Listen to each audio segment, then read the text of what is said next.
The problem unstated till now is how to live in a damaged body, in a world where pain is meant to be gagged, uncured, ungrieved over. The problem is to connect without hysteria the pain of one's body with the pain of the body's world, for it is the body's world they are trying to destroy forever. The best world is the body's world, filled with creatures, filled with dread, misshapen so, yet the best we have, our raft among the abstract worlds, and how I longed to live on this earth, walking her boundaries, never counting the cost. Adrienne Rich. A few months ago, my sister mentioned how depressed she's been feeling about living on a planet that seems like it's fucked. It's been on my mind ever since because 7 years ago I was heartbroken and depressed for the same reason. The desert that I love is and was rapidly disappearing. I couldn't bear to watch the new luxury resorts and gated subdivisions being built on endangered desert tortoise habitat. In my grief, I couldn't see the beauty of the desert without feeling despair. I moved thousands of miles north to Alaska. What is ecological and climate grief? There are words for these feelings of overwhelm, distress, and constant mourning over planetary loss. Ecological grief was first mentioned by Aldo Leopold in his 1949 book, A Sand County Almanac. He wrote that one of the penalties of an ecological education is to live alone in a world of wounds. The 21st century is a world of wounds, and it's affecting our mental and emotional health on a global scale. People around the world are reporting more stress and depression about the state of the climate. We are experiencing eco-anxiety and climate grief. Eco-anxiety is defined by the American Psychological Association as a chronic fear of environmental doom. Climate grief is defined as the grief felt in relation to experienced or anticipated ecological losses, including the loss of species, ecosystems, and meaningful landscapes due to acute or chronic environmental changes. According to Ashley Consolo and Neville R. Ellis in their article, Ecological Grief as a Mental Health Response to Climate Change-Related Loss. Throughout this essay, you'll also hear me use the term ecological grief interchangeably with climate grief. Young people and climate grief. I didn't have the language to describe the constant mourning and depression for the planet that felt so debilitating in my early 20s. I used to believe that this grief was uniquely felt by younger generations, or at least felt more acutely. After all, we were raised in a world that already knew that we were heading toward climate disaster. We never had the privilege of occupying a planet that wasn't already in peril. Still in my early 20s, I watched a documentary that made me feel a kind of existential envy I'd never experienced. In the film How to Save the World, I learned about a group of activists in the 1960s and 70s who formed an environmental organization called Greenpeace. Oftentimes, Greenpeace used controversial methods to resist environmental degradation and ecological destruction. What struck me the most during How to Change the World were the personal testimonies of the environmental activists in the 60s and 70s. Several of the Greenpeace members described feeling like the world was shifting and that they were leading a revolution. The people in the film didn't believe, they knew, that they were socially, politically, and ecologically making a difference. They believed they were changing the world. Being raised in a world where people, corporations, and governments have failed to give us a hopeful future, the film evoked feelings of despair, anger, and envy inside of me. During a brief period of history, a subculture of people believed full-heartedly that they were capable of changing the world. A product of my generation, I've never felt that kind of hope. The world has changed so much since the 1970s. I'm grateful for the activists who tried to change the world. I'd be lying, though, if I claimed that many younger people that I talk to don't feel resentment and cynicism toward older generations, and the governmental policies that those generations chose. As a collective, you really fucked us over, and you won't live to see the full implications of the planet we young people are inheriting. It turns out, research agrees with my hunch. Young people are disproportionately affected by climate change, as well as minorities and marginalized communities. author of the upcoming book Generation Dread. Britt Ray points out that young people feel betrayed and abandoned by older generations who've checked out or left the building, so to speak. As a 22-year-old, I was so distraught by watching the desert disappearing that I decided to leave. I wasn't well. It was obvious that the dominant older generation in my town didn't care about desert tortoises as much as they cared about a new highway being built. And it was even more obvious that our nation's leaders cared more about the bottom line than about giving young people a healthy planet. I had to find some form of wildness left if I had any chance of healing my broken heart. In Alaska, I became a guide. I talked to thousands of people from all walks of life. It took 6 years, but my resentment and disgust for the compliance of older generations in their failure to ensure a promising future for us softened. Of course, some still deny that the climate is shifting. Many are in complete denial to avoid their feelings of guilt and shame, and some seem to bear more of the weight than any individual ought to for a multi-generational failure. But I've seen the regret and remorse for people who were in the right place at the right time and didn't act. Climate grief and ecological grief are more widespread than ever before. Regardless of demographics, this deep loss, this despair is felt by everyone. The older man from New Jersey who told me about how green the Garden State used to be, the senior couple in Montana who don't get winters like they used to and are afraid of losing everything to wildfires, the newly married 30-somethings who aren't seeing as many birds near the coast, and the people around the world experiencing fire, flood, and famine. It's time to get acquainted with ecological grief. It's time to name it, to recognize it, and to act accordingly. Global youth disillusionment. I'd already started the research for this video before I listened to an episode of The Tim Ferriss Show with special guest Jane McGonigal, a future forecaster and world-renowned designer of alternate reality games. This episode was fascinating, so I'd highly recommend a listen. McGonigal mentioned that one of the most underrated future global threats, according to the World Economic Forum, is global youth disillusionment. Though I'm a few years beyond the youth categorization, age 16 to 25, I was relieved to realize that people are noticing how disillusioned we young people are. According to the research in a peer-reviewed study by Lancet Planetary Health, many youth feel that humanity is doomed, that we have less opportunity than our parents, that governments failed us, and that the things we value most will be destroyed. Youth feel hopeless, anxious, and afraid of the future.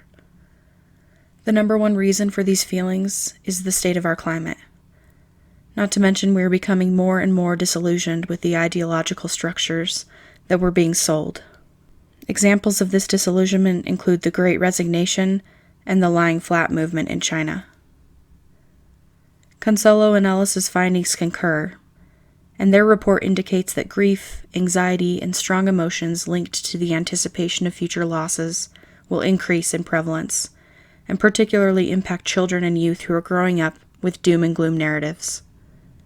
The complex nature of climate grief. Youth are already feeling the psychological effects of a changing planet, but climate grief is complex, and it encompasses changes that have already happened, as well as changes that are coming. In Panu Pikala's Climate Grief, How We Mourn a Changing Planet, the author states that climate grief often has elements of what the grief theorists call anticipatory grief, or transitional grief. This complicates things. Anticipatory grief is always hard. What is truly lost or will be? When do we grieve those losses? When they begin or when they end? It is easier to grieve concrete losses that have happened, such as the loss of a certain part of an ecosystem or community. How does one grieve losses which are ongoing for decades? We live in a world both wounded and set to experience more wounding. Unacknowledged grief. Consolo and Ellis consider ecological grief to be disenfranchised, or grief that isn't openly or publicly acknowledged by the majority of society. Unacknowledged or unresolved grief and mourning is dangerous, according to Lisa De Cienos, when grief goes unacknowledged, because unresolved grief creates excess stress on the body and can make people more prone to illness. In Disenfranchised Grief, When No One Seems to Understand Your Loss, written by Crystal Raypole and medically reviewed by Dr. Timothy J. Legg, the author points out that complicated grief or unaddressed grief can contribute to mental health symptoms like depression and anxiety. Clearly, the disenfranchised grief of a changing climate is already contributing to a decline in mental health for people around the world.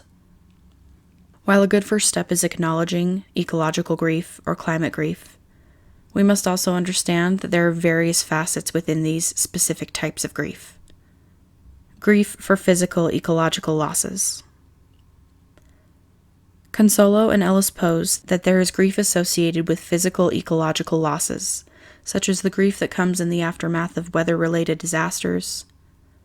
Hurricane Katrina, for example, created deep grief and facets of ecological grief among survivors.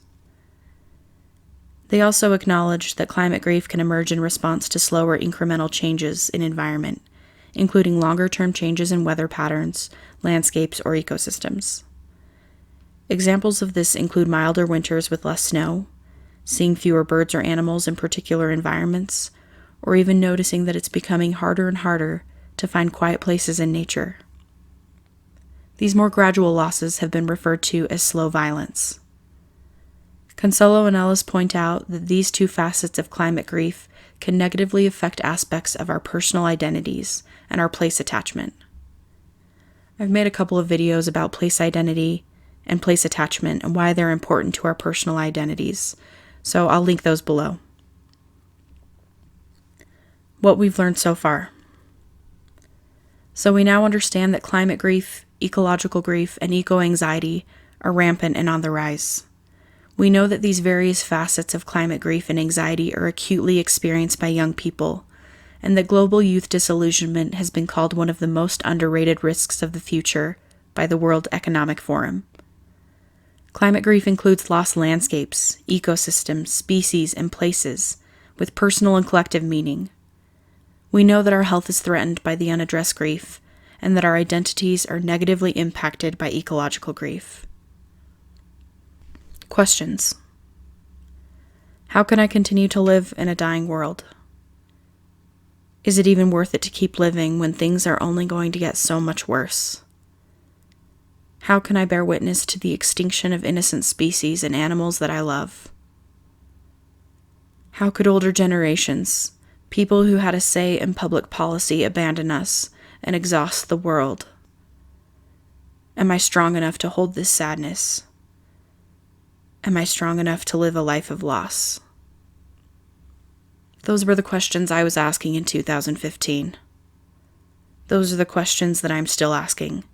And I think that those are the questions that young people are asking today. Using grief research to move through climate and ecological grief. Picala writes, "The world is now different, and I am different. But there can still be meaning in life. There are people who have gone through this kind of process of climate grief, or a process of post-traumatic growth, usually over several years, and their experiences provide much-needed encouragement. The way forward leads not through a bypass lane of grief, but instead through a grieving process, hopefully with the support of understanding peers." We can turn to the findings and advice from grief experts to help us walk through our mourning, because this process cannot be bypassed.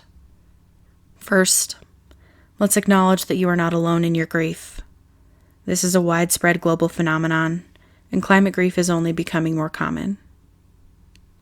Hey little Gen Z buddies, you're not alone in your disillusionment and despair. Your big sis young millennial is with you on this. We're devastated and depressed too. We're going to be here with you on this ride, and we need you here. We can support each other. Second, grief can help us adjust. Grief researchers William Worden and Thomas Worden claim that the key tasks in the grief process are adjusting to a new environment and relearning the world. We can relearn little by little as the world continues to change. We are capable of adapting to the changes as they come. Grief is one means by which we can make those adjustments.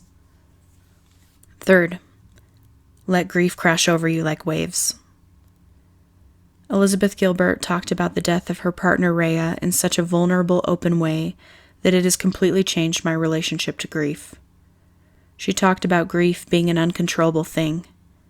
She said you have to let grief crash over you like a wave. In my own paraphrasing that may or may not be accurate, this was my takeaway. It can feel impossible to keep going. It's excruciating, exhausting, and so intense that it feels like you might not be able to live through it. But you will. The wave will crash. You might have to write it again in a few minutes or hours, but you will live, and there will be small moments of reprieve between the waves. Be brave enough to let the waves crash over you. Fourth, we can build emotional and existential resilience. There's so much to cover on the topic of resilience, so much so that I'm actually working on a video essay entirely about it, so you can look for that in the future. But for now, we can acknowledge that emotional regulation is a basic tenet of building resistance, but if we can't even identify our own basic emotions, we can't effectively regulate ourselves. Piccola points out in her article that one way to practice emotional and existential resilience is by recognizing and naming our emotions. There are new climate-related emotions that are emerging, like solastalgia, which refers to the homesickness because of environmental changes, and rage because of mindless destruction of nature. But our emotions don't have to be specific to climate. For example, we can feel bittersweet, joy, despair, or languish about any number of topics related to our climate grief. A great reference for recognizing and naming emotions is Brené Brown's latest book called Atlas of the Heart. The entire premise of the work is to give us language for the feelings that we're experiencing. If we can identify and understand our feelings, we can be better communicators and increase our empathy and compassion for ourselves and others. Fifth, take care of your body. It's the most annoying advice in the world, but food, sleep, and movement are critical self-care acts during times of stress. Sixth, be brave enough to love the places and beings that you love. This is my own philosophy for how I want to live on a warming planet. If it works for you, great. If not, that's fine too. I had some traumatic animal experiences as a kid. When my sister brought home a puppy when I was in high school, I vowed not to become attached to it. I knew that I couldn't handle another loss. But of course, I accidentally fell in love with Taco. He's an old boy now. He has less years ahead of him than he has behind him. It's going to be crushing when he dies, but I'm so grateful for him, because he opened my heart to being brave enough to love animals again. Every time we sit around on couches in the living room, Taco makes the rounds, walking by every person to acknowledge them, even if it's just a quick lick. That kind of love is a gift. I've been able to watch the struggle and joy of wild animals in Alaska for 6 summers. I've worked with shelter dogs who have experienced everything along the spectrum of trauma and abuse. I couldn't have done these things if I'd remained too afraid to love animals. I couldn't have done these things without Taco. I've also returned to the deserts in southern Utah after my time in Alaska. When I left, I felt hopelessness and despair. Now I'm grateful for the desert. It's the place that gave me space to turn into a young adult.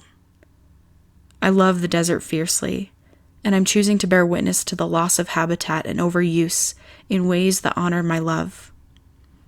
Every time I visit the places that I love, the desert, the subarctic tundra, the fjords in Alaska, I thank them for letting me come one more time and for showing me that beauty and awe are still possible. Honor your love for places, ecosystems, and animals. Be brave enough to love what you love in whatever ways seem right to you. Seventh, acknowledge that grief doesn't fully go away, but we learn how to cope with it over time. If you need help moving through your grief, you can talk to a professional grief counselor. If that's not available, you can talk to people you love and trust about the pain that you're feeling. You can remember good moments you've had in relation to whatever you're grieving. You can journal, you can write a letter, you can create a ceremony for yourself. Grief is personal, and if we expect it to end at some point, we're more likely to bypass our pain. Grief doesn't have an end point, but we can trust ourselves to learn how to cope and relearn the world. That is part of resilience. Humans have been grieving for thousands of years. We can too. Conclusion. Ultimately, grief and mourning are vital to the human experience.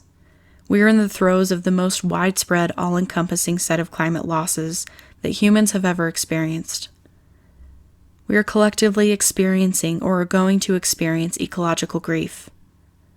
By acknowledging our grief, we better support ourselves in moving through the world, regardless of what the future holds.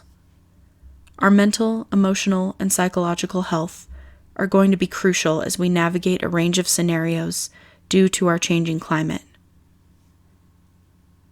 Young people deserve to experience the beauty on Earth. There is still beauty. There are still animals, rainforests, coral reefs, and a world of awe. Young people deserve to experience these things, whether or not we ever get to. The state of our climate doesn't mean that we don't have a future, but our future will look different than we hoped. Our future is uncertain. It will be full of climate refugees and migration, rising sea levels, and the loss of places and species that we love. We're already watching these things happen in real time. The future that our grandparents and parents had available to them has been taken away from us. This is the planet we are inheriting, and we need older generations to check back in because we do still have a future, and we need everyone's help. We can support each other as we save some aspects of this world and mourn the losses of others. We don't have to live alone in a world of wounds, as Leopold said, when we can move through our climate grief and anxiety together. Part of our reality will be learning how to let climate grief crash over us like waves. And despite everything, be brave enough to not dissociate. We can bear witness to and fiercely love the earth, even if we don't know the outcomes of our planet. Action is still important. Britt Ray says that we can't afford to go into nihilistic or fatalistic mentalities. Ray states that even that is a way to make ourselves feel more certain by reverting to all or nothing thinking. We need to reframe this. We need to get out of our black and white thinking and embrace the gray. Ray says that we still have the power to regenerate so many aspects of our world, and if this is the case, I would argue the healthiest, most positive action we can take is to sustain and nurture our own mental health. If we can self-regulate, we can better support each other as we work to love, grieve, and be participants in an era of climate chaos. Well then, holy shit. I don't even know what to say, just holy shit.